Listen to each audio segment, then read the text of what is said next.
Hello everybody, Wild Bill for America here with some news that will surprise nobody. The Ferguson, Missouri violence was no riot. Turns out it was a well-planned and funded domestic terrorist attack on that city, planned and funded by the liberal left. The headlines are out today because the rioters are now protesting because they didn't get paid as promised. Now, if the facts are correct, evil people promised those looters $5,000 a month to burn and pillage. And guess what?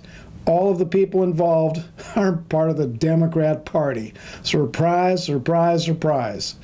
America watched as blacks rampaged, burned, and killed people in Ferguson, Missouri. And now WorldNet Daily and Front Page Magazine are breaking the story that they were paid to do it. Now, there was information that Eric Holder used the Justice Department money to transport some of the protesters to Ferguson, but now it appears things were even more sinister than that. Who would pay for the destruction of an American city? Barack Obama's old group, Acorn. Now, Acorn was driven underground when their evil deeds were exposed by an undercover reporter. But they just changed their name and are still up to no good. And apparently they are now an active terrorist organization, burning and killing to force their political positions. How is that any different from what Al-Qaeda does? Now, one name keeps popping up over and over when it comes to racial violence, and that is George Soros, Nazi sympathizer, America-hating billionaire, and hero to the Democrats. Apparently, he is providing millions of dollars to these homegrown terrorist organizations.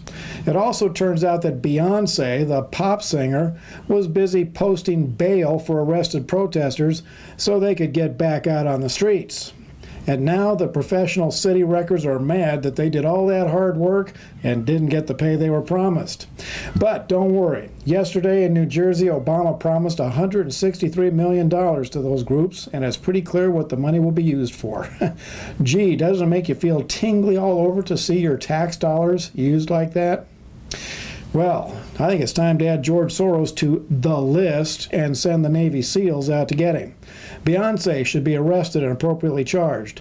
And it's time to start obtaining grand jury indictments against Barack Obama and his entire administration that can be dropped on their heads the day he leaves office. And American citizens all over this country better be locked and loaded and ready to defend their cities, because as long as these left-wing loons are in power, you and your city are potential targets of today's Democrat Party. Welcome to Obama's America. This is Wild Bill for America. Thank you for watching, and America bless God again.